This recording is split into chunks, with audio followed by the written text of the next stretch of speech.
ẹni tó gbọ́ ẹ̀yára kí sẹ́ni tí ò tí ì gbọ́ gbogbo ẹni tó súnmọ́ ẹ sáré tètè ẹ gbà wọn tó jìnnà rere rétò pàṣẹkùndé níta títú ẹ̀fẹ̀ ẹ̀jẹ̀ àjọgbọ́ táwọn akọni tó fẹ̀mí ìwé kalẹ̀ bẹ́bí tí wọ́n mọ̀ bá parẹ́ tó mọ̀ bá parun ni Ọláyínká Ayédùn ọmọ akọ́rẹ́dé ọbalẹ̀ sórí ètò ó dẹ́nu àgbàláyé dùnú kásán ní kí ni wíṣẹ́ ìwádìí lórí ìdí ìyanu ẹ̀sọ́ kò yí ni ọmọ àgbẹ̀yìn yanbi lólú ọmọ akú fakóbọnu arọ̀nìkú torí tìbí ọmọ ilẹ̀ òòrè ogun àjà wẹ̀yìn omúlẹ̀ ẹ̀sọ́ kò yí wù mí gbé ogun dojúmọ́ lómúlẹ̀ gbọ́sùn mi lọ ayé tún gbòde ẹ̀yin olùgbọ́ gbogbo ẹ farabalẹ̀ kájọ gbé tó Ìpasẹ̀ láfọ̀dún ayé kù o gbéra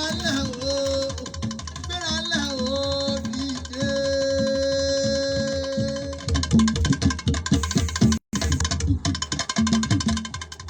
Èmi Adérẹ̀mí Rájí Oyèládé ọ̀jọ̀gbọ́n nínú ẹ̀kọ́ lítírésọ̀ àti ìwé kíkọ tí mo sì jẹ́ ààrẹ tẹ́lẹ̀ rí fún òǹkọ̀wé ní gbogbo orílẹ̀-èdè Nàìjíríà. Mo fi àsìkò yìí sọ fún gbogbo ọmọ Nàìjíríà pé kí ẹ máa gbọ́ ètò Ipasẹ̀ tí Ayédùn ṣe atọ́kùn rẹ̀ ní ìkànnì Fẹ́yìn 32 FM 94.9 Àjàkẹ́rin Cocoa House ìyẹn nílé àwọn àgbẹ̀ ní ìlú Ìbàdàn. Ire o. Bọ́mọdé ò bá bá ìtàn yóò bá àrọ́bá àrọ́bá ní bàbá àtàn ìtàn àwọn akọni akọgun àwọn èèyàn ńláńlá tí wọ́n ti ré kọjá àtàwọn tó tún ń bẹ ó dáa ká máa mọ̀ nípa wọn wọ́n fi lè máa tọ́ àwa náà sọ́nà nípasẹ̀ eléyìí ó ní ètò èyí tá à ń pè ní Ìpasẹ̀ ṣẹ̀rí pé Ìpasẹ̀ náà mo lò mo ní èyí nípasẹ̀ eléyìí ní ètò tá à ń pè ní Ìpasẹ̀ èyí tí Ayédùn tó ń ṣe olóòtú rẹ̀ lórí rédíò 32 FM táwọn aráàlú ń ta mọ̀ sí Smile máa rẹ́rìn ọlọ́mọdé àríbànújẹ́ ẹ jọ̀ọ́ ẹ̀yin akẹ́kọ̀ọ́ pàtàkì jùlọ àtẹ̀yìntẹ́ máa ń ṣe ìwádìí ìtàn history ẹ jọ̀ọ́ ẹ máa gbọ́ ọ̀dà àpọ̀ Ìpasẹ̀ ìtàn ni o.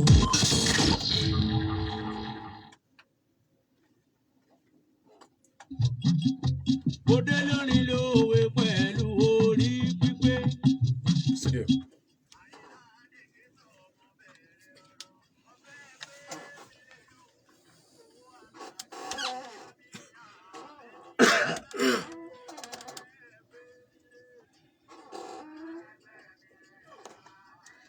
Ìbàrẹ̀ Olódùmarè ọba.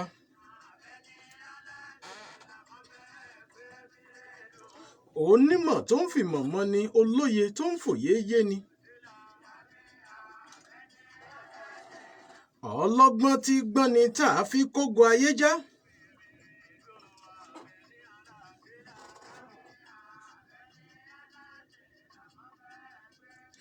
Alágbára tí fúnni lágbára lílẹ̀ ẹ̀dá òṣẹ̀yìn Olódùmarè ọba.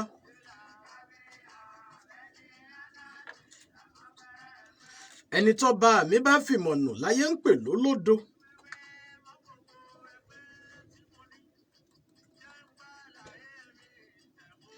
Ẹni tó Olódùmarè bá fi ọgbọ́n pamọ́ fún láráyé ń pè lómùgọ̀.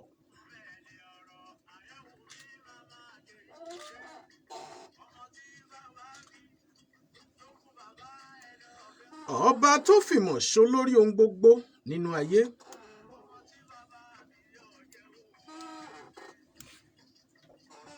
Torí pé ẹni tí ò nímọ̀ irú wọn ò gbọ́n.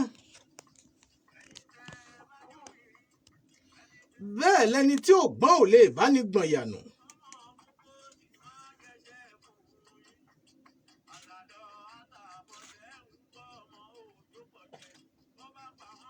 Àbẹ́ ẹ̀ mọ̀ pé ẹni tí ò gbọ́n ó ti ṣàfẹ́kù làákàyè tá a fi gbáyé ṣe rere.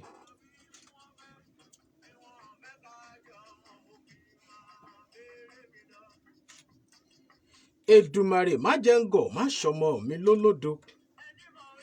Ẹ̀ka àṣálẹ́ ọmọ aládé gbogbo.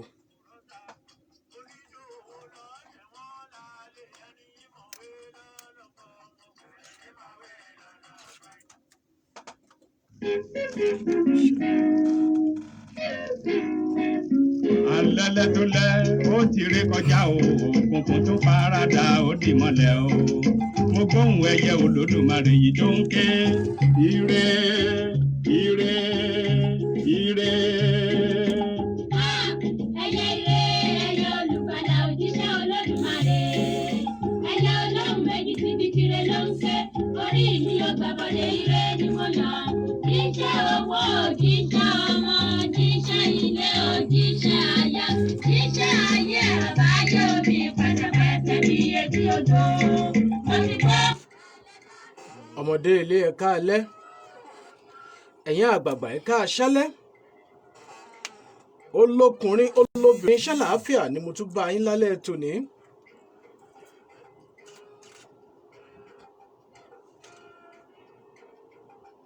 ọmọ ẹlẹ́ẹ̀sì mọ̀mọ̀ tó dé ọmọ àyọ̀nù tátìbejì mo tún gbọ́tún dé láṣálẹ́ tòní. ẹ jẹ́ kí kọ́ńgọ́lùgbẹ̀ èdè ọmọ jálulẹ̀ kí àwọn ọmọ létí kí wọ́n jàjẹ́ yóò jàjẹ́ ṣẹ́kù. ọjọ́ wọn gbọ́dọ̀ jẹ lọ́jọ́ tá a bá wọn ṣe lọ́jọ̀jọ̀ ọ̀tọ̀ lára Ọláyínká lèmi jẹ́ ìṣe mi ọjọ́ tẹnìkan àkórèdé ní bàbá tó bí mi lọ́mọ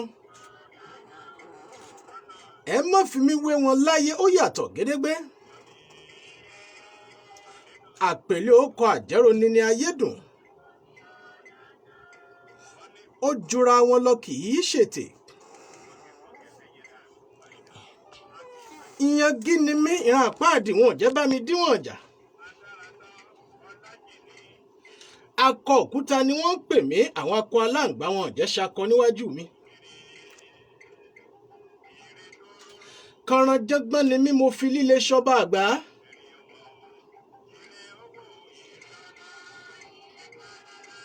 kòtò gìrìwò ni mí àwọn ọrùn ẹsẹ̀ wọn jẹ́ ṣìnà ọbẹ̀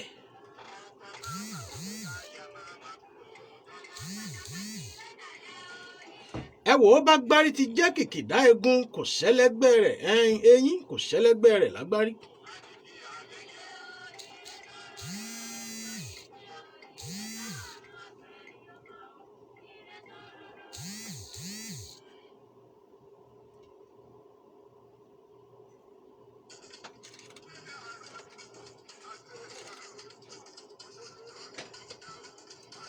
igi ńlá ni mí bẹ́ẹ̀ dégbò ẹ béèrè wò igi ńlá ló lórí Ṣàngó ní sọ̀kò títí kójúkó rẹ̀ bá igi ńlá aya rẹ̀ Ọya ò ní fẹ́jì títí kó nawọ́jà rẹ̀ sí àsúnrín kò jẹ́ fìjì bá àsúnrín ṣàwàdà nígbó èmi náà kọ́ Olódùmarè ọba ní àbẹ́ ẹ̀gbọ́ bíbí la bí erin tán la bọ́lá mẹ́rin àbímọ́ ni tẹwà ọ̀kín àdámọ́ ni gíga òkè èmi ni mo lóhùn mi èdè mi èmi ní èdè mi àní tèmi ní ṣe ohùn ẹnu mi èdè ẹnu mi mọ̀mọ̀ tó gbé kinní ọ̀hún dé láṣálẹ̀ tòní ẹ wá jẹ́ àjọ fetí lélẹ̀ ẹ jẹ́ ká dán rò fún ọbẹ̀ kára lé ó sọ fárá oko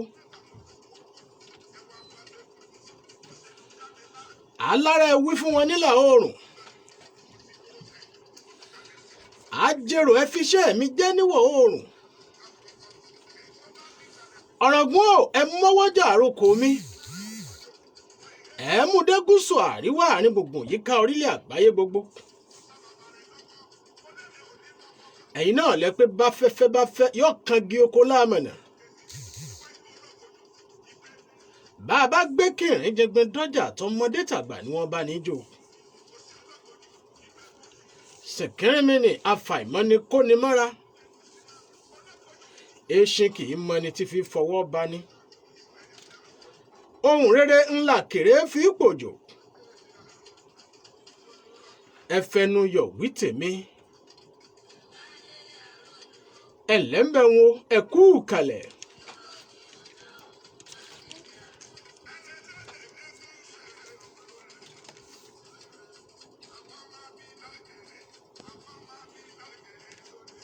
tí àwọn èèyàn tí wọ́n bá ti gbọ́ orin yìí wọ́n ti mọ̀ pé a tún fẹ́ mú nǹkan kan tó tún ṣe kókó ṣe pàtàkì a fẹ́ kọ ìtàn míì nílẹ̀ Ìbàdàn nù.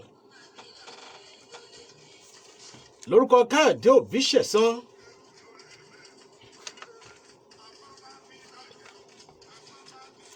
àti àwọn amójú ẹ̀rọ tájọ ṣiṣẹ́ lálẹ́ tòní.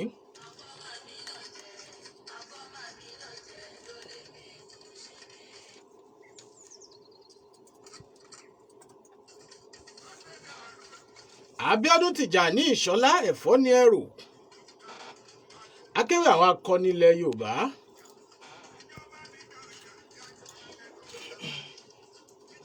Ṣẹ́gun Alágbàlá alẹ́ ọmọ akéré Ṣàràfàdíìnì Adékúnlé rántí Mhd-l-Ahdi Adédàmọ́lá Sunday Ààrẹ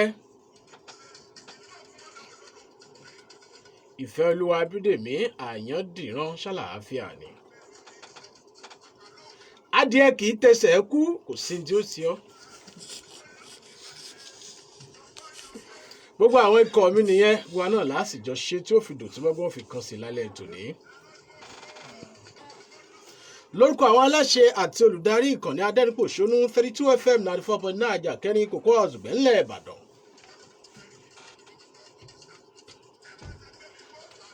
náà là ń kí Mogaji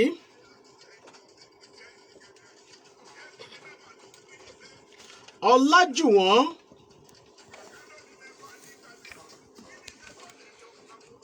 Mhd-l-Ahdi Adelokun ọmọ Subair Adelokun Mogaji ilé ńlá òpó lábìrán ńlẹ̀ Ìbàdàn. nínú tánlẹ̀ Ìbàdàn ká mọ́ tí ìfi gbogbo ẹnu sọ wípé nílẹ̀ Yorùbá ṣùgbọ́n ẹ̀já dúnlẹ̀ Ìbàdàn gẹ́gẹ́ bí kìnìún ilẹ̀ Yorùbá gẹ́gẹ́ bí olúùlú fún ilẹ̀ Yorùbá yálà nípa ọ̀rọ̀ òṣèlú yálà tá a bá ń sọ nípa àwọn akọni yálà tá a bá ń sọ nípa ibi tí ọgbọ́n àtòyé tó ní Gẹ̀ẹ́sì ń pè ní diplomacy tó kalẹ̀ sí nílẹ̀ Yorùbá bẹ́ẹ̀ bá sọmọ Ìbàdàn mọ́ dìtẹ̀ ìwọ náà mọ̀ pé òótọ́ ni tá à ń sọ. à ń kí Mogaji eléyìí tó kéré jùlọ lọ́jọ́ orí nínú ìtànlẹ̀ Ìbàdàn àti àkọ́kọ́ ọrú ẹ̀ ní ilé ńlá tí wọ́n pé kóró lé ilé àwọn bàbá rẹ̀.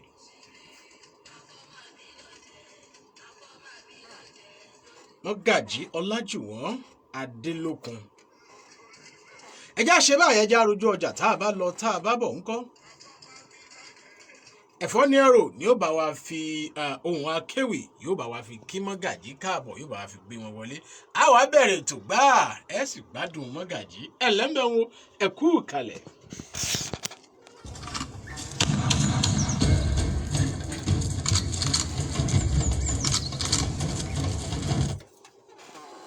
jẹjẹ bẹ́ẹ̀ Johnson Ṣọlá Fẹ́mi níbo lẹ ń sá lọ tẹ fẹ́ já mi sílẹ̀. àdàgbàdà afẹsáré rí ọ̀nàrẹ́bù tó gbà yìí ọ̀rẹ́ tẹ̀lé wa kí wọn náà wá mọ yìí ọ̀nàrẹ́bù tó gbà yìí.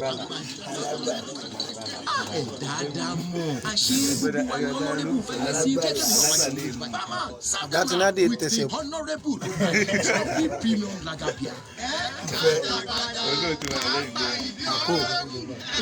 sọ́bí premium laga ọtí tí a kún ṣàdúrà fún ẹ má ṣe wọn tí àwọn kan lọ. bí mo ṣe fẹ́ yín. èmi ló máa lọ sọ olóòjọ ẹ̀dí látọ̀. 32 FM 94.9. Yálùmọ̀ Ipasẹ ogun àtàgbàrà tá a nílò láti máa ṣiṣẹ́ akọni. Bí Yálùmọ̀ Peters bá ń bẹ láròótó bí ìrẹ̀ mi o. Ẹ̀mí wọn naturalist care limited ló ṣe o. Yálùmọ̀ Peters ó yálùmọ̀ kàrà ọ̀kasani tó ń gúnmọ̀ kùnrin kàkà bá bàjá ṣiṣẹ́ bí àrìrà lágọ̀ọ́ ara. Àkàmọ́yé gbòógì ni wọ́n fi ṣẹ̀dọ̀ Yaluma Bitters tó ń fúnni lókun àtagbára tá a nílò. Láti máa fakọyọ ṣẹṣẹ akọni. Kọ́pá yìí ó ná tọ̀tọ̀ kára ó yá gágá. Yaluma Bitters ni o. NAFDAC fún tẹ̀lú. Ilé-iṣẹ́ mi One Naturalist Care Limited ló ṣe. Ó wà nọ́mbà 17 Ọba Akínyẹlé Street off Adelokun Aláàfin Avenue Olúyọ̀lé Estate Ring Road Ìbàdàn. Telephone 08052255073 àti 08034051533. Yaluma Bitters ti wà ní chemist àti pharmacy stores lágbègbè rẹ̀. Dojúmọ́ la lágbàtà ẹ̀ pọ̀ sí Yaluma Bitters. Káì ó kọjá bẹ́ẹ̀. ẹ̀yin tèmi báwo ni o ṣe wá. bá a ṣe ń bojú wẹ̀yìn tá à ń rí yín ló ń wú wa lórí. ẹ̀yin lẹ wà ń bẹ̀ táwa fi ń dẹmọ fakọsí mílẹ̀ngbẹ̀ dábìrà. ìtẹ̀lé àti àròtì yín lójúpọ̀ ìbánidọ́rẹ̀ẹ́ wa gbogbo lọ́pàá ìtẹ̀síwájú wa. ẹ̀yin tí a lórí Facebook àríyìn ẹ̀ dúró re. ẹ̀yin tí Instagram ẹ gbẹ́yì. lórí Twitter ẹ wálẹ̀. ẹ̀yin tí YouTube ẹ fòró. wíwà ń bẹ̀ yín ṣeyebíye sí wa. kílẹ̀ yín tẹ̀ ń gbé gànà wòrán dúró dè. ẹ darapọ̀ mọ́ wa láwọn ojúpọ̀ ayélujára wa gbogbo pẹ̀lú 32FM 949 Ìbàdàn. 32FM 949 Ìbàdàn. àdúgbò iyì yín pọ̀ lọ́dọ̀ wa bí iyanrìn òkun. ó pọ̀ yẹ́yẹ́.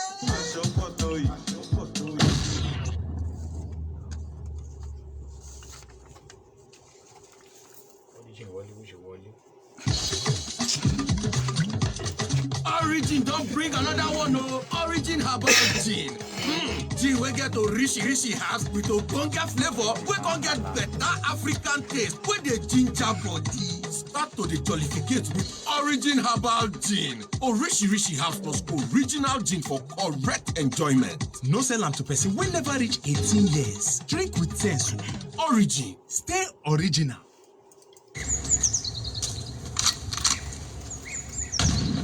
Sorry, we are not back yet. We are not back yet. Atiku. Ati now I got a Ipasẹ Reredo. Ipasẹ Reredo.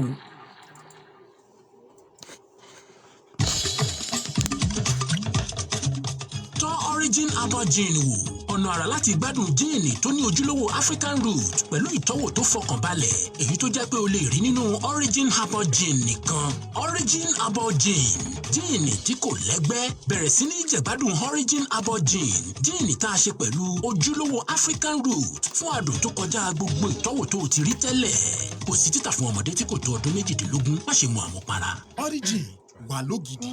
Laugh Matters with Benga Adeyinka and friends returns with a vengeance.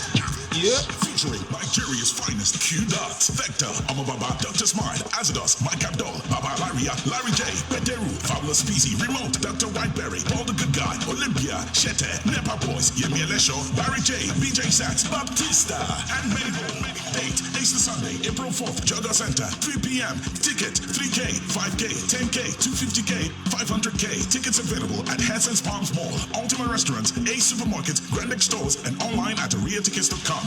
Buy any tickets and stand a chance to win a plot of land courtesy Revolution Plus Properties, powered by Mortina, supported by Cruiser Lounge and Bistro, Extension Publication, and the Your State Government Media Partners. 32FM. We are observing all COVID-19 protocols. No face mask, no entry. Laugh Matters with Benga Adeyinka and friends. Expect the unexpected. Yaluma Bitters dé ogun àtagbára tá a nílò láti máa ṣiṣẹ́ akọni. Bí Yaluma Bitters bá ń bẹ lárọ̀ọ́wọ́tó mi kì í rẹ̀ mí o. Ẹ̀mí One Naturalist Care Limited ló ṣe é o. Yaluma Bitters ó Yaluma kàrà Yaluma gàrà ọ̀kasani tó ń gúnmọ́kùnrin kàkà bàjá ṣiṣẹ́ bí àrìrà lágọ̀ọ́ ara. Àkàmọ́yé gbòógì ni wọ́n fi ṣẹ̀dọ̀ Yaluma Bitters tó ń fúnni lókun àtagbára tá a nílò láti máa fakọyọ ṣẹṣẹ akọni. Kọ́pá yìí ó ná tọ̀tọ̀ kára ó yá gágá. Yaluma Bitters ni o. NAFDAC fún tẹ̀lú. Ilé-iṣẹ́ mi One Naturalist Care Limited ló ṣe. Ó wà nọ́mbà 17 Ọba Akínyẹlé Street off Adelokun Aláàfin Avenue Olúyọ̀lé Estate Ring Road Ìbàdàn. Telephone 08052255073 àti 08034051533. Yaluma Bitters ti wà ní chemist àti pharmacy stores lágbègbè rẹ̀. Dojúmọ́ la lágbàtà ẹ̀ pọ̀ sí. Ìyálùmọ̀ bitters láì ó kọjá bẹ́ẹ̀. Are you ready?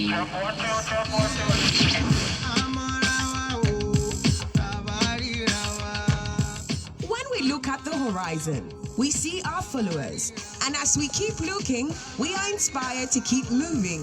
To you all, we say thank you. For our followers on Facebook, you are the best. To those on Twitter and Instagram, we love you. And to our YouTube subscribers, we throw you salute. For those who are yet to join us on the flight, we know you are waiting. So catch us live on Facebook, Twitter, and Instagram at 32FM949 Ibadan. And to subscribe to our YouTube channel, it is at 32FM949 Ibadan. You are the real heroes. Once again, we say thank you. 32FM 94.9. Jẹ́jẹ́ bẹ́ẹ̀ Johnson Ṣọlá Fẹ́mi níbo lẹ sá lọ tẹ fẹ́ já mi sílẹ̀. Àdàgbàdà afẹ́sáré rí ọ̀nàrẹ́bù tó gbayì ọ̀rẹ́ tẹ̀lé wa kí wọn náà wá mọ yìí ọ̀nàrẹ́bù tó gbayì. Ẹ dáadáa mọ̀ àṣé gbogbo wa ni ọ̀nàrẹ́bù fẹ́ yẹ sí jẹ́ kẹ́mi náà wá jọ yín lójú báyìí. Barman serve them round with the ọ̀nàrẹ́bù tó gbayì trophy premium lager beer. Àdàgbàdà máa gbayì bí ọ̀nàrẹ́bù. Trophy premium lager ọtí tí a pọn pẹ̀lú àpọ́nlé ẹ má ṣe mu ọtí àmupara.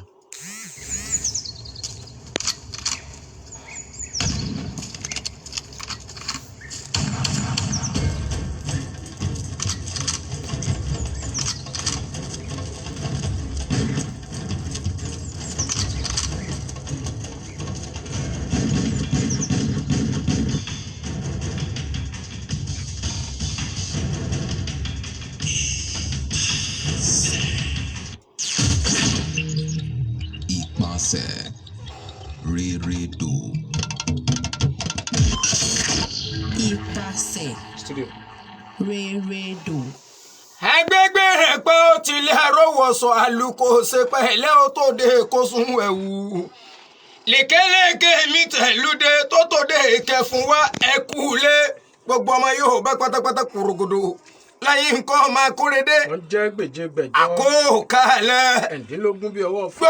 Gbogbo ọmọ kóòtù àjíbíẹ̀ mọ̀mọ́ kó àmójúbà wa ẹ̀kú àmẹ́tí gbọ́ wa níbi afẹ́fẹ́ kàn níyì bá ń fẹ́ dé 94.9 ìkànnì adẹ́rìn pò sónú ẹ máa rẹ́rìn kẹ́ ẹ dunnú ẹ tó fẹ́ yín ìṣọ̀lá oògùn ẹ̀ kálẹ̀ ẹ̀fọ́ ni ẹ̀rọ ìṣọ̀lá ibà Mogaji torí àsìkò wa. nílé olówó odúró ọmọ ajífẹ́ bẹ́sì rí ọmọ ètò ọjà mo kí gbogbo ọmọ kóòtù àjíbí pátápátá korogodo gbogbo association of patients mo kí yín ẹ kálẹ̀ látòrí ìmọ̀yẹ̀lóye mo kí jagun balógun olùbàdàn ilẹ̀ ìbàdàn mọ̀súrù abíọ́lá ọlátúnjí ẹ kálẹ̀ o máa sunkún gbàdé ọ máa fi rọgbóye Subair kálẹ̀ ọlámíjú wọn ọmọ Adelokun ilé ọmọ ajíbọ̀sí ọmọ lárọ̀ wọn mi èpè ọjà abimọlówó wọn lákọ ní bábú àtakọ àtàbọ Subair èwo ní tónísìlówó ọmọ alábẹ́ eríjọ owó ọmọ ògbógbòǹdù ọmọ lárọ̀ wọn ọmọ ẹbẹgí ọmọ ẹfun tí rojọ́ epo ẹrọ òwò onírúurú àwọn ìmẹ́nukú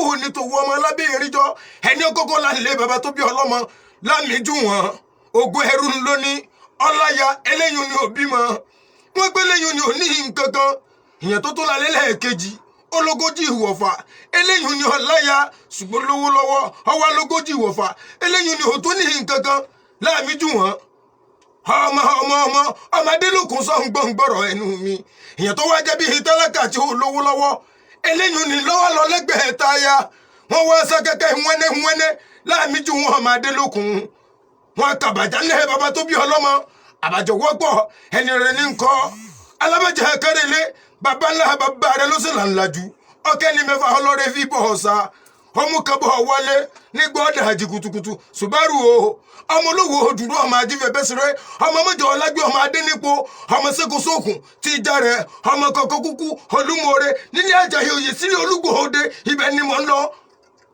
ọmọ kọ̀ọ̀kan kúkú olúmọ̀ọ́rẹ́ ọmọ akọ̀ níjọ́rùn òsùnwọ̀n ẹ̀ka ẹlẹ́ 32 FM mo kí ọ káàbọ̀ sí kànnì adẹ́rìn epo sónú ọmọ olówó òdùdú ọmọ asòkú padé mẹ́bí òwúlà kọ́dá o òwúlà kọ́dá o òwúlà kọ́dá o bẹ́ẹ̀ dówù ẹ bèrè wo òwúlà kọ́dà o òwúlà kọ́dà o bẹ́ẹ̀ dẹ́fẹ̀ ẹ bèrè wo nílé ọmọ lárọ̀ wọn máa sunkún gbàdé. lẹ́ẹ̀kan sí lórúkọ àwọn aláṣẹ àtòdarí ìkànnì ìfẹ́yìn ẹ̀ akí Mogaji ilé Adelokun Mogaji Adelokun ilé ńlá lóòpó lábìrán Adelokun ọmọ Adelokun Mogaji Olajuwon Adelokun. Bíṣẹ́ ọ̀bá pẹ́ ni ẹnìkan ò pẹ́ṣẹ́ ọjà ló sì pọ̀ wájú wa bìbà tá àgbọ̀rọ̀ mọ́polówó rẹ̀ ẹ bá wa kí àwọn ará yìí. Ẹ kú ilé o, ẹ kú àtàárọ̀ gbogbo ẹ̀yin tẹ́ wà nílé tẹ́ ń gbọ́ wa lórí 32 FM àkí gbogbo yín. Ohun Mogaji òun náà la gbọ́ yìí gbogbo àwa tí a ti rí àwọn ìkéde tá a ti fi síta ní ojúpọ̀ ayélujára Instagram Twitter yẹn @32FM 949 Ìbàdàn tá a kọ síbẹ̀ yìí pé Mogaji tó kéré jùlọ ní ọjọ́ orí nínú ìtàn ilẹ̀ Ìbàdàn òun náà ní àlejò wa lálẹ́ tòní ẹni ó sì parọ́ ní ó pẹ́lẹ́rìn ìwọ̀n ń bẹ lọ́rùn ẹ jẹ́ á máa lọ sí ojúpọ̀ ti 32FM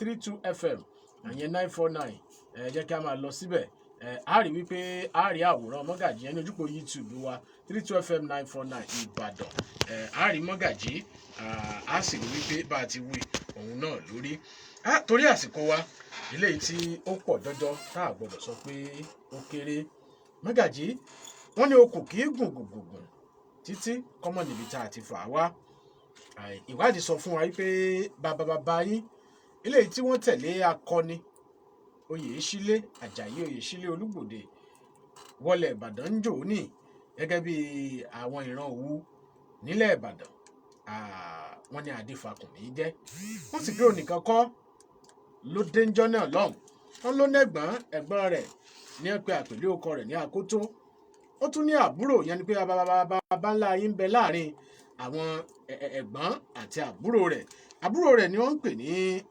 Adéǹjì ta ni Adéfakùn ẹjẹ àti bẹ̀ wọlé. Ẹ kú alẹ́ ẹ dẹ̀ kú ètò. Ẹ ṣeun. Gẹ́gẹ́ bí ẹ ṣe ti sọ ẹni tí ó tẹ̀lé Àjàyí Oyèsílé wá láti Kúta òun ni Adéfakùn láti Kúta. Adéǹjì tó jẹ́ baba ńlá baba tàwa ni wọ́n jọ pàdé nígbà tí wọ́n ń bọ̀ ní Ìbàdàn padà. Ṣé rí ibi tá à ń pè ní Ìbàdàn lénìí òun ni àwa ń pè ní Òwu kejì ìyẹn Òwu Ògbèrè. Láyé àwọn baba ńlá baba wa ni àwa ti fi gbogbo agbègbè púpọ̀ nú agbègbè tá à ń pè ní Ìbàdàn lénìí tó jẹ́ Ìbàdàn kẹta yìí. Pàápàá jùlọ àwọn ìdí àpẹ́ síwájú. Bẹ́ẹ̀ ni sí Basọ̀run sí governor's office gbogbo bẹ́ẹ̀ ni ó jẹ́ ilẹ̀ baba ńlá baba tiwa tá à ń pè ní Òwu Ògbèrè. Nígbà tí ogun tú Òwu Ògbèrè nígbà náà lọ́hùn ni àwọn èèyàn wa túká àwọn tó lọ Kúta àwọn tó lọ sóyè òkè lọ́nà Ọ̀yọ́ ni wọ́n lọ. So ìgbà táwa gbọ́ táwọn baba ńlá baba wa gbọ́ pé wọ́n ti ń tún Ẹ̀gbá Ọ̀dàn ṣe padà ni gbogbo wọn fi padà wá ni wọ́n tún fi jọ pàdé. So láti ibẹ̀ ni Oyèsílé tó dé láti Kúta pẹ̀lú àwọn ìran Òwu yòókù tó wá láti Kúta. Àwa náà tá gbọ́ láti Ọ̀yọ́ torí ní àwọn òyìnbó pé àwọn kan náà ní refugees àwọn tí wọ́n ń ṣàtìpó so gbogbo wọn náà tún wá darapọ̀ nínú àwọn tó tẹ̀lé Oyèsílé padà wá náà ní Adégbénlá wà ibẹ̀ ni Adéfakùn tó jẹ́ jagunjagun nínú àwọn baba ńlá baba tiwa ni wọ́n jọ lọ múlẹ̀. Adéfakùn Àkótó àti Adéǹjì Àkótó lágbà òun làgbà àwọn mẹ́tẹ̀ẹ̀ta tí wọ́n lọ múlẹ̀ ní lábìrán ibi tá a wà lónìí. Ọ̀dà ẹ ti jó yé wa ẹ sì ti já mọ̀ pé Adéǹjì tí ṣe àbúrò léńjẹ lẹ́yìn wọn òun ni bàbá tiyín gangan bó wà la ṣe àtò tá a fi dórí Subair Adelokun. Ẹ ṣe púpọ̀ ṣe rí nínú àwọn tó dàgbà jùlọ lágboolé báyìí wọ́n jẹ́ kó yé wa ní pé nígbà táwọn ti ń gbọ́njú mọ́ baálé ilé Adéǹjì làwọn bá lórí baálé. Àkótó bímọ ó bí ọmọ mẹ́ta ó bí ọmọkùnrin kan àmọ́ ìgbà kan wà ikú gbalé tán tí ò sẹ́ni kankan lé mọ́ tí ò sẹ́ni kankan ọmọkùnrin akótó òbí mọ́ òbí kankan yàtọ̀ sáwọn obìnrin ẹ̀ méjì ṣẹwádìí adéfakùn ìyẹn bí dúdùn ó bí mọ púpọ̀ ó bí sùn ó bí wàlẹ̀ ó bí púpọ̀ ó bí ọyálàdé ó bí ajáni ó bí púpọ̀ nu wọn bẹ́ẹ̀ ṣàgbólé adéǹjì bàbá bàbá tí wá bí méjì ó bí adéṣọ̀kan ìyẹn làkọ́bí ẹ̀ ó tó wá bí adélókun adéṣọ̀kan náà tètè kú adélókun ló tún wá bí ọmọ tó pọ̀ tó bí adésínà ṣùgbẹ́rù olúwakẹ́mi ó bí wòsílà ó bí púpọ̀ nu wọn so èyí tó bí tó jẹ́ adésínà ara sí ṣùgbẹ́rù olúwakẹ́mi tó jẹ́ gbajúmọ̀ nílẹ̀ ìbàdàn àti gbogbo òwò pátápátá òun ló wá bí bàbá tèmi adémọ́lá. a ti gbọ́ pé àrá sí ṣùgbẹ́rù òun àtàwọn bàbá wa olúbàdàn tilẹ̀ ìbàdàn tòní wọ́n jọ lògbà ní síbẹ̀ ni. bẹ́ẹ̀ ni pẹ̀lú bàbá wa adédìbú wọ́n jọ ṣe ó ní ẹgbẹ́ kan tí wọ́n ń pè ní ẹgbẹ́ ìlúpéjú ìlúpéjú society social club. bẹ́ẹ̀ ni wọ́n jọ lògbà ní. ẹjá tẹ̀ wájú lápá àti bẹ́ẹ̀ bàbá wò ó ní ìsìn bí ìran karùn-ún lẹ́wà láti àìmọye ọdún tẹ̀ tí wá wà nílẹ̀ ìbàdàn ká mọ̀ fi tọ̀tẹ̀ àbí tẹ̀tanú sí i kí ló dé tó wá jásìkò yìí ní gbogbo ilé Adélokun gbogbo ilé ńlá lápapọ̀ náà ṣẹ̀ṣẹ̀ wá rò wípé àwọn fẹ́ rólé ṣẹ̀mọ̀ pé àwọn bàbá wa wọn a máa lo ìgbà fún àti ìfẹ́ àti ìjólóòótọ́ ló fi jẹ́ pé oyè sílé iná ni gbogbo wọn gbà fún látìgbà náà kí ló wá dé tó jẹ́sìn lẹ́yìn fẹ́ rólé lẹ́yìn rólé ó ti kúrò nífẹ̀ẹ́ lẹ́yìn rólé. ẹ ṣe púpọ̀ ṣe rí gẹ́gẹ́ bí ìtàn tó fi lé àwa lọ́wọ́ àti ń tà ṣe ń gbọ́ dè nílé ni àwa àti oyè sílé ilé olúgbòde tí wọ́n ń pè lẹ́nu ìnagijẹ ilé olúgbòde tí wọ́n ń pè lẹ́nu àjọ wà lọ́kàn ni torí láyé ìgbà bàbá wa Sàlámì Adétúnjí ètò joyè kẹ́yìn nílé olúgbòde tó joyè ilẹ̀ Ìbàdàn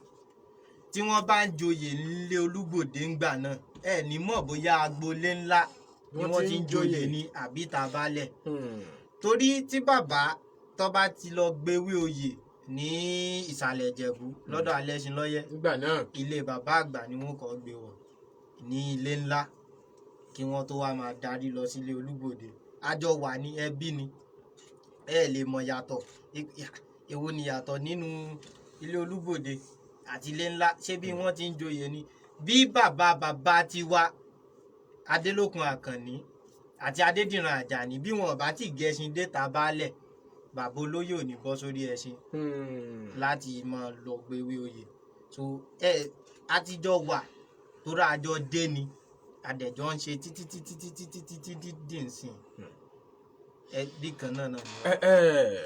Ipasẹ̀ náà lètò tẹ́ ń láǹfààní àti gbọ́ láti ìkànnì ìfẹ́yìn 32 FM 94.9 àdàkẹ́rin Cocoa House gbẹ́lẹ̀ Ìbàdàn pẹ̀lú olólùfẹ́ yín Ọláyínká ọmọ Akóredé MrAyedun àgbà nínú káṣọ̀ ní kíní iṣẹ́ ìwádìí lórí ibi ìyanu 32 FM 949 Ìbàdàn ojúbọ YouTube ó wà ń ṣíṣí ilẹ̀ Mogaji tí dáhùn béèrè mi ẹ fẹ́ lo fọmúlà dọ́ọ̀jì ẹ padà dáhùn rẹ̀ ẹ jẹ́ àrùjọ jàkábọ̀ pé kí nìdí tó fi jẹ́sìn ilẹ̀ ṣẹ̀ṣẹ̀ rólé a padà síbi ìbéèrè yẹn àti pé kí ni ilé ààrẹ kí ni gbogbo ilé ńlá rí tí wọ́n fi wá wò wípé àwọn làwọn kọ́kọ́ fìtàn balẹ̀ nínú ìtàn ilẹ̀ Ìbàdàn wípé ẹni tó kéré lọ́jọ́ orí òun nìkan wá rólé àwòtàwọn ìbéèrè míì tí bá ń tawọ́ tasẹ̀ nínú wa tá a ti padà ṣe ojú òpólẹ̀ fáwọn ará ilé náà táwọn náà béèrè lọ́wọ́ Mogaji á lo àkókò yẹn bàbá ti ní pépèpé náà ni ẹlẹ́mbẹ̀ wọn ẹ̀kú kalẹ̀.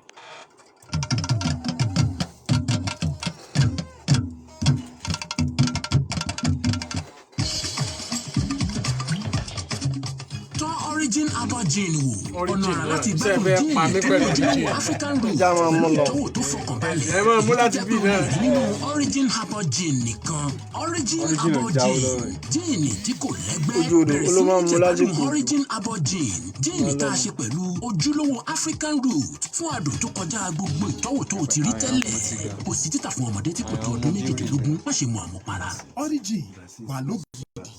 Yàrá mi ta sí ogun àtàgbàrà tá a nílò láti máa ṣiṣẹ́ akọni. Bí ọmọ mi ta gbọ́n.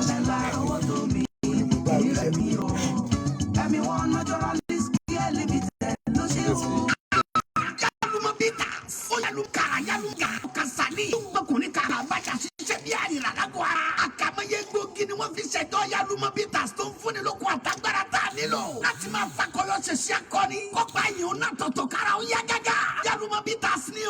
NAFDAC fún tẹ̀lú. iléeṣẹ́ mi One Naturalist Care Limited ló ṣe.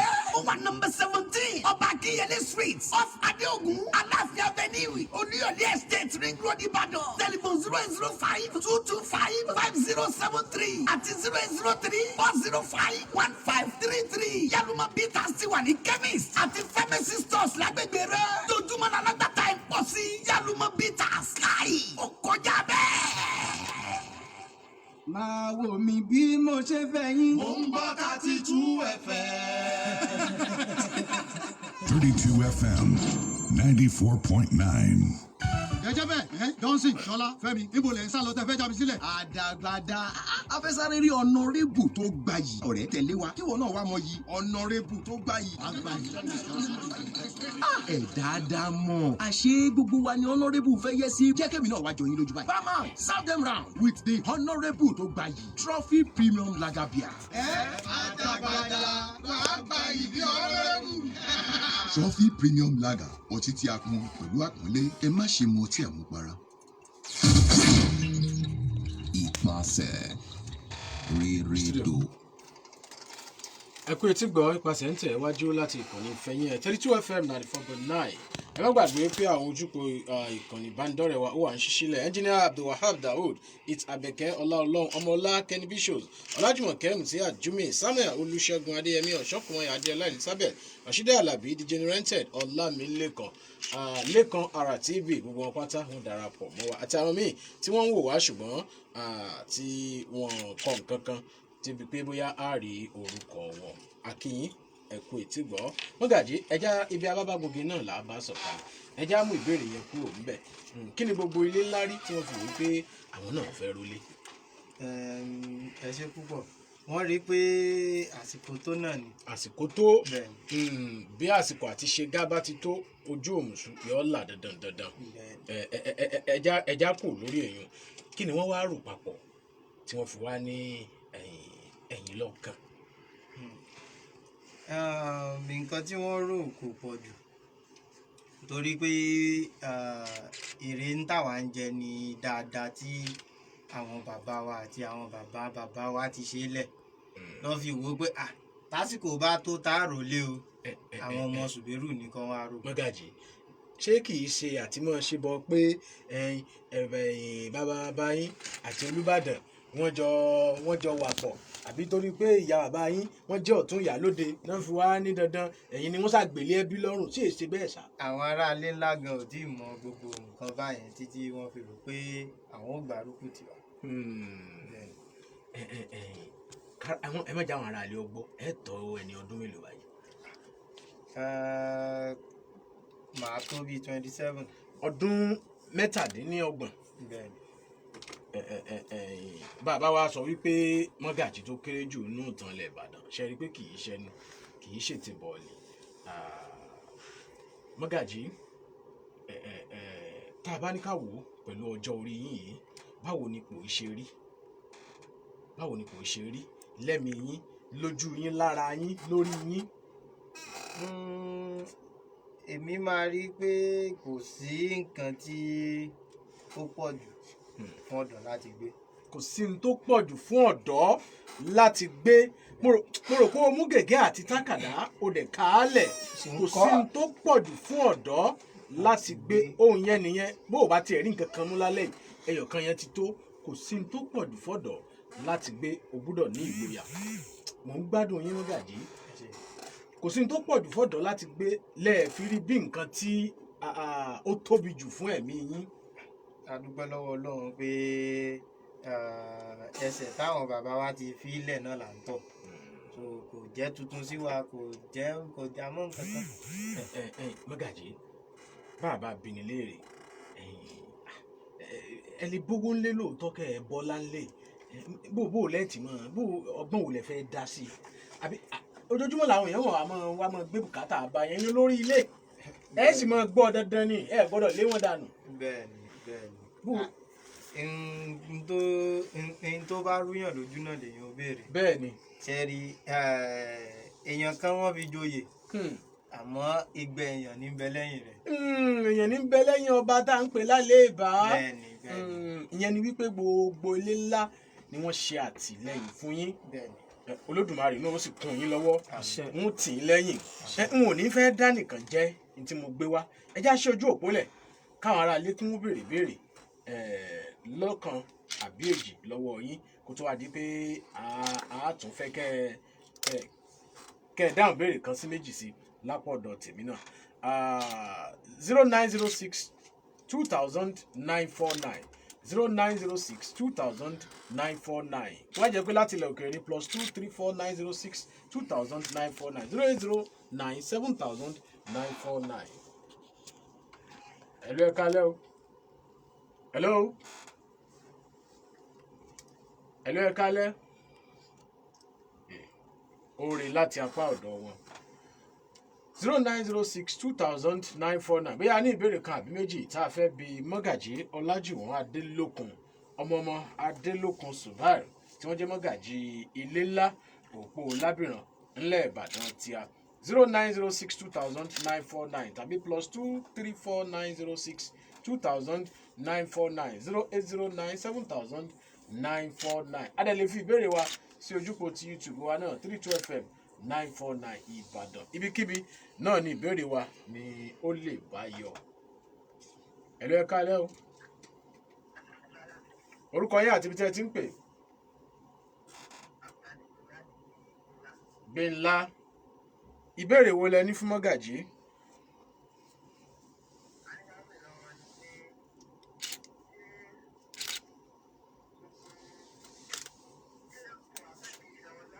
Ok, ẹ ṣé. Ìbéèrè yẹn dáa mi ò fẹ́ béèrè ni pé iṣẹ́ wo ni wọ́n ń ṣe ṣùgbọ́n wà ní tí wàá béèrè báyìí ṣé kò pa iṣẹ́ ẹ̀yin lára wọn ò lè sọ tí wọ́n ń ṣe báyìí bóyá ní ṣókí ká lè gbé ìpè ní. ẹ ṣé púpọ̀ èmi jẹ́ olùdarí iléeṣẹ́ ti tèmi. tara yín ọ̀dà ẹja gbé ìpè mí. Hello. Ẹ káalẹ́ orúkọ yín àti ibi tí ẹ ti ń pè.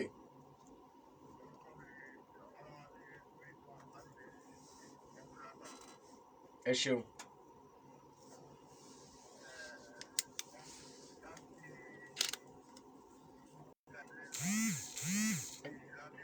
Mogaji ń gbọ́ o.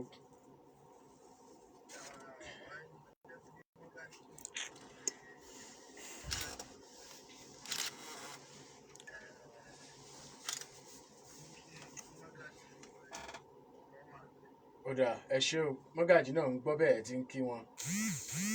Ẹ ṣeun àdúpẹ́ Mogaji ẹja sáré rojú ọjà tá a bá lọ tá a bá bọ̀ ìbéèrè kan tó kù màá bi yín léèrè Ipasẹ náà lètò pẹ̀lú Mogaji Olajuwon Adelokun Mogaji ilé ńlá òpó lábìrán nílẹ̀ Ìbàdàn ẹlẹ́mbẹ̀ wọn ẹ kú kalẹ̀.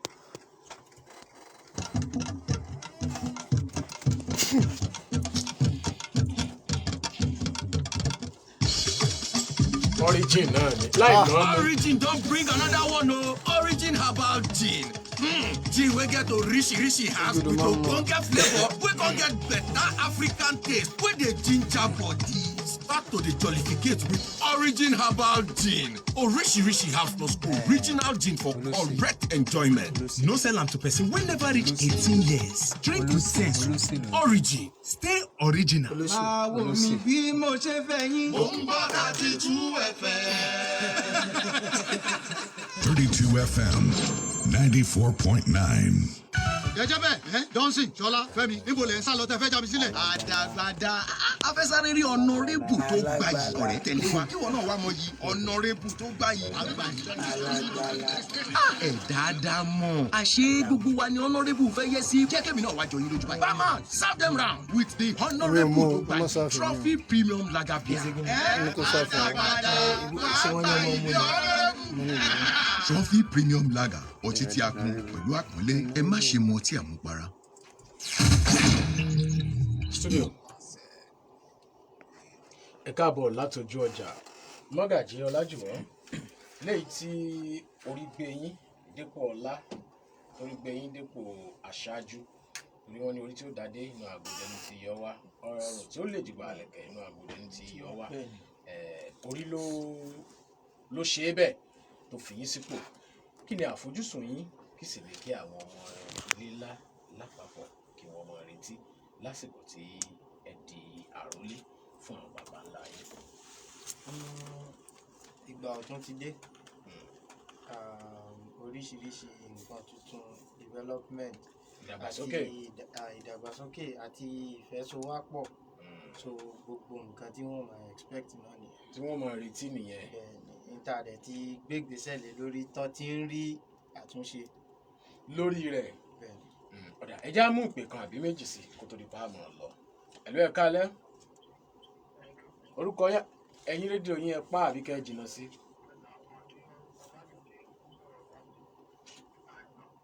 À ń gbọ́ yín.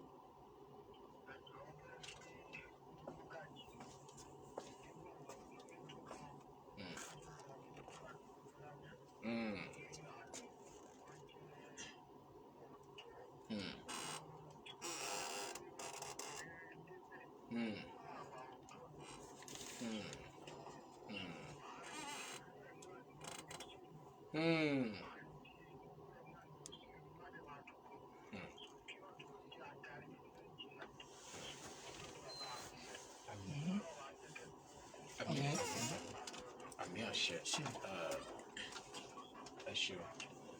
Pàtàkì ń tá a fẹ́ kí ètò yìí ó ṣe fún àwa ọ̀dọ́ náà nìyẹn tá a fi wí pé ògo wa ní ìtàn náà wa ní a gbúdọ̀ òkìkí ẹ̀ fáráyé kí àwọn ọ̀dọ́ ó lè mọ̀ wípé bí wọ́n tẹ̀ ń fún wa ní ìrètí tó ti kú káwa ṣe àjíǹde ìrètí wa fúnra ara wa. Mo fẹ́ gba ìpè mo sì fẹ́ sáré béèrè ìbéèrè kan pẹ̀lú tẹ́ni yẹn sọ yàtọ̀ sí wípé ẹ ti jẹ́ adarí ilé ǹjẹ́ òṣèlú ti ẹ̀ wù yín? Ọwọ́ Ọlọ́run gbogbo ẹ̀ wá. Mogaji mo padà gẹ̀ẹ́tì yín Captain Pitu sọ ń gbọ́ o àwọn tẹ́ padà mọ́ bá fà á lọ́la nù ẹni tí ẹ jẹ káṣèlú ká ṣàdarí tó bá ti wà lára rẹ̀ bí ó ti mọ̀ rí nù. Ẹ já sáré gba ìpè ká mọ́ lọ sí ọ̀dọ̀ Sunday Ààrẹ kó bá dúpẹ́ lọ́wọ́ gba àwọn tí wọ́n gbọ́ wa. Ẹ̀lú ẹ káalẹ́ o. Hello. Orúkọ yín àti tẹ̀ sí ń pè. Ẹ bá mú pápápá. Àmì àṣẹ o.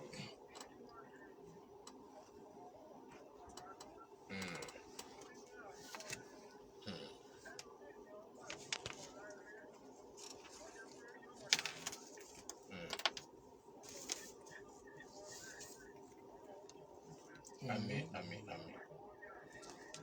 Àṣẹ. Àmín.